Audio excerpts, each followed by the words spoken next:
अस्सलाम वालेकुम क्लास, हम लोग लेक्चर शुरू करते हैं। मुझे जी बस ये वालेकुम अस्सलाम सर। कंफर्म कर दें, आपका जो लास्ट लेक्चर था वो चैप्टर 2 के बारे में था।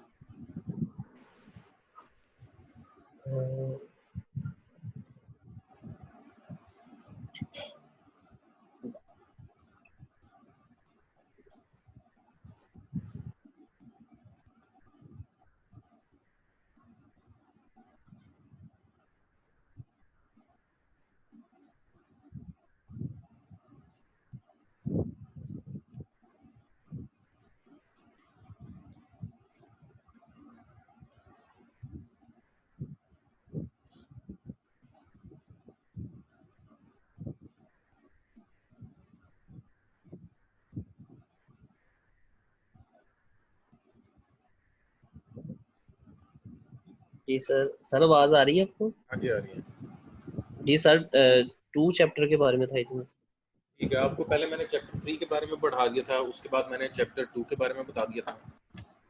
जी सर। जो आज का हमारा लेक्चर है वो आपके चैप्टर 4 के बारे में, जो चैप्टर 4 बेसिकली आपका एक्सपेरिमेंट वाला चैप्टर है।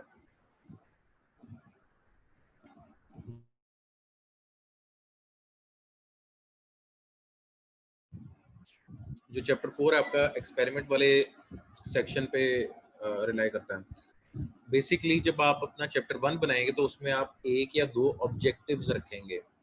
तो आपने इस चीज का ध्यान रखना है कि जितने आपके ऑब्जेक्टिव्स होंगे उतने आपके चैप्टर्स बनेंगे, और वो नॉर्मली चैप्टर 3 यानी रिसर्च मेथोडोलॉजी के बाद आते हैं। अगर आपके 2 ऑब्जेक्टिव्स हैं तो आपके चैप्टर 4 और चैप्टर 5 बनेंगे। अगर आपके 3 ऑब्जेक्टिव्स हैं तो आपका चैप्टर 4, चैप्टर 5, चैप्टर 6 बनेगा। आपका सिर्फ अगर एक ऑब्जेक्टिव है तो आपका चैप्टर 4 बनेगा। यहाँ पे मैंने चैप्टर 4 लिखा हुआ है, जिसको आज मैं आपके सामने सेक्शन वाइज डिस्कस करूंगा कि इसमें क्या क्या चीज़ें होनी चाहिए। अच्छा, जो आपका चैप्टर 4 है ये एक एक्सपेरिमेंटल चैप्टर है, तो एग्जामिनर इसको 4 नज़रियों से देखना चाहेगा। अब वो 4 नज़रिए मैंने यहाँ पे लिखे हैं कि 4 पर्सपेक्टिव क्या है। सबसे पहली चीज़ डिज़ाइन। जो डिज़ाइन है वो क्या हो सकता है, वो आप उसको एक फ्लो चार्ट भी समझ सकते हैं, आप उसको एक एल्गोरिदम भी समझ सकते हैं, आप उसको टेक्निक भी समझ सकते हैं, आप उसको फ्रेमवर्क भी समझ सकते हैं।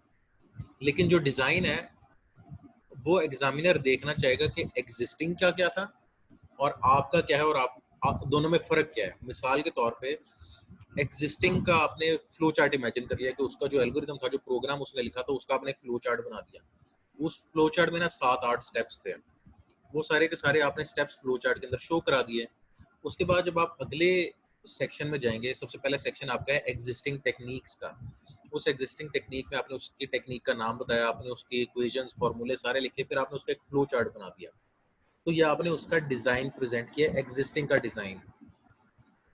फिर आप उससे अगले सेक्शन में आएंगे जो होगा प्रोपोज्ड टेक्निक। अब यहाँ पे आप अपना डिज़ाइन प्रेजेंट करेंगे, आप अपनी इक्वेशंस, अपना डिज़ाइन जब आप बना के दिखा देंगे तो एग्जामिनर देखना चाह रहे हैं कि उसके फ्लो चार्ट में अगर 7 स्टेप्स थे तो जो आपका फ्लो चार्ट है उसमें वो कौन सा स्टेप का जो फ़र्क है, उसका छठा स्टेप और आपका छठा स्टेप फ़र्क है, या उसके छठे स्टेप की जगह आपने 2 स्टेप और डाल दिए, छठा और 7वां स्टेप डाल दिया।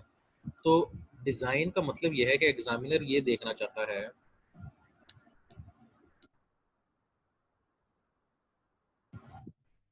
एग्जामिनर ये देखना चाहता है कि जब आप कोई चीज़ बना रहे हैं तो जो एग्जिस्टिंग ने बनाई थी उसके फ्लो चार्ट में और जो आपने बनाई है उसके फ्लो चार्ट में फ़र्क कहाँ पे आ रहा है, और जहाँ पे फ़र्क आएगा ना वो उस चीज़ को आपका कंट्रीब्यूशन मानेगा।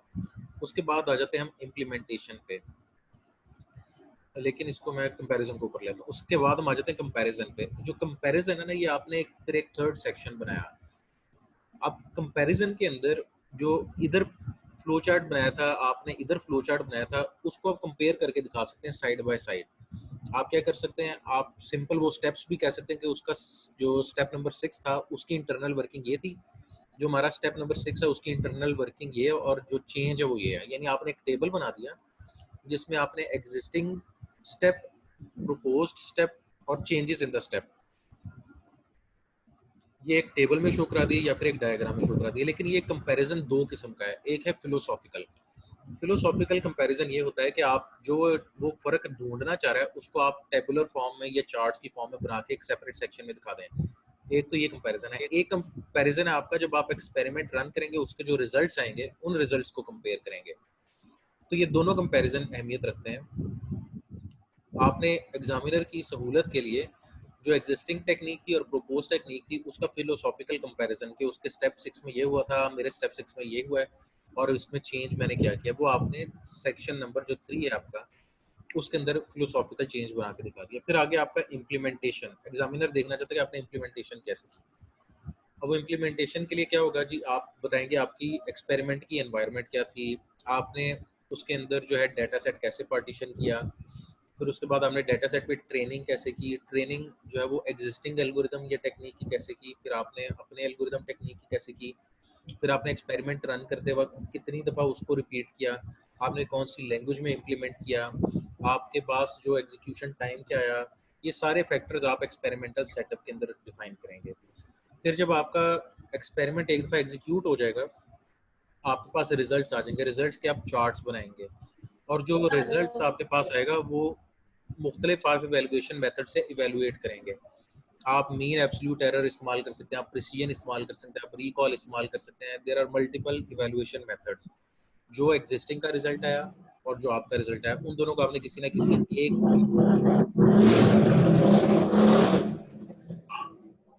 शेप भाई मोटरसाइकिल चलाते हुए लेक्चर नहीं सुनते।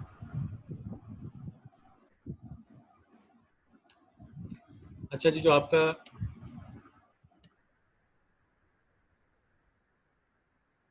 अच्छा क्लास, मुझे ये बल्कि ये भी इस चीज़ से एहसास हुआ, मैंने ड्यूरिंग रिकॉर्डिंग अभी मुझे आवाज़ आई जी मोटरसाइकिल की या किसी पीछे कोई बच्चा खेल रहा है, तो क्या ये सारी क्लास को आती है कि सिर्फ मुझे आती है? नहीं सर, ये हमें तो नहीं आई। ठीक है ठीक है ठीक है। और सजावल ने अभी मुझसे बात की है, तो ये सजावल की बात सिर्फ मुझे आई है कि बाकी पूरी क्लास को भी गई होगी? सर वो सारी क्लास को जाती है मेरी पास। नहीं, तो अगर आपकी बात सारी क्लास को गई है तो यहाँ पे कुछ लोग जैसे ही ज्वाइन करते हैं उनके माइक्स ऑफ नहीं होते, तो उसमें कोई बच्चा खेल रहा होता है पीछे, या कोई खवातीन बात कर रही थी, या कोई बंदा बात कर रहा होता है, या वो सड़क के किनारे खड़ा होता है, तो ये क्या सारों को शोर सुनाई देता है कि सिर्फ मुझे ही शोर सुनाई दे रहा होता है?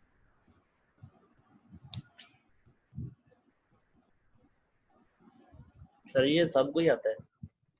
चलें, क्लास भी केयरफुल, अगली दफ़ा आप कोशिश किया करें माइक अपना बंद कर लिया करें फ़ौरन।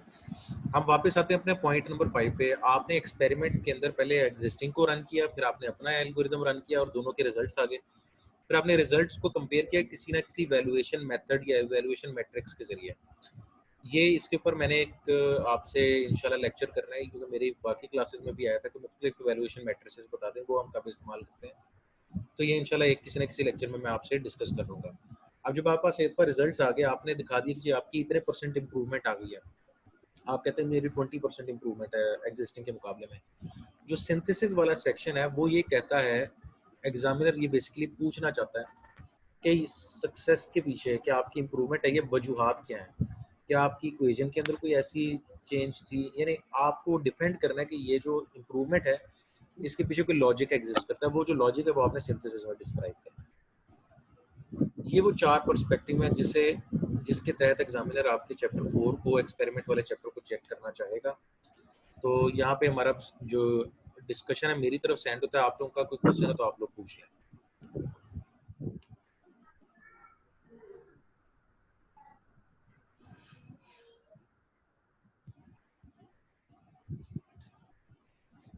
No sir. ठीक है, दूसरी अपडेट ये कि जो आप लोगों ने टॉपिक्स जमा करा दिए में है, आप उसके ऊपर थीसिस लिख लें। इंशाल्लाह आपका जो थीसिस, आप जो टॉपिक आपने जमा कराया उसके मुताबिक ही आपका डिफेंस हो जाएगा, थीसिस हो जाएगा। इसमें जो था कि जी बच्चे फेल हो गए या दोबारा करें, इसका भी आप परेशानी ना लें। जो जो आपने टाइटल जमा कराए हैं उस पर आप अपने थीसिस तैयार कर लें। ओके हो स्टूडेंट्स, गया, थैंक यू सर। मैं अब आपसे इजाज़त चाहूँगा। अल्लाह पाक हमें, आपको, आपके घर वालों को अपने ज़ुबान में रखे, हमारी मुश्किलात को आसान करे। उसके हाँ अलावा हमें एक दूसरे का ख्याल रखने वाला बनाया। आप दुआओं के अंदर मुझे और बाकी क्लास वाले और रिश्तेदारों को ज़रूर याद रखिएगा, और जो मोमिन है कभी इंशाल्लाह। नाउम्मीद नहीं होता। ओके स्टूडेंट्स, अल्लाह हाफिज़। Thank you sir. अच्छा सजावल, एट दी एंड एक और दो बातें थी आपसे शेयर करने वाली कि जी जी एक तो सर। मुझे आप लेटेस्ट जो अटेंडेंस लिस्ट विद लिंक्स है वो शेयर करें मेरे साथ।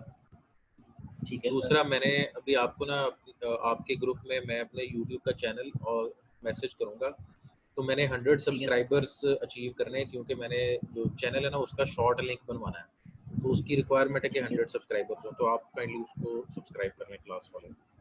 ओके जी सर, स्टूडेंट्स, हो जाएगा। हो खुदा हाफिज़। जाएगा। Okay sir.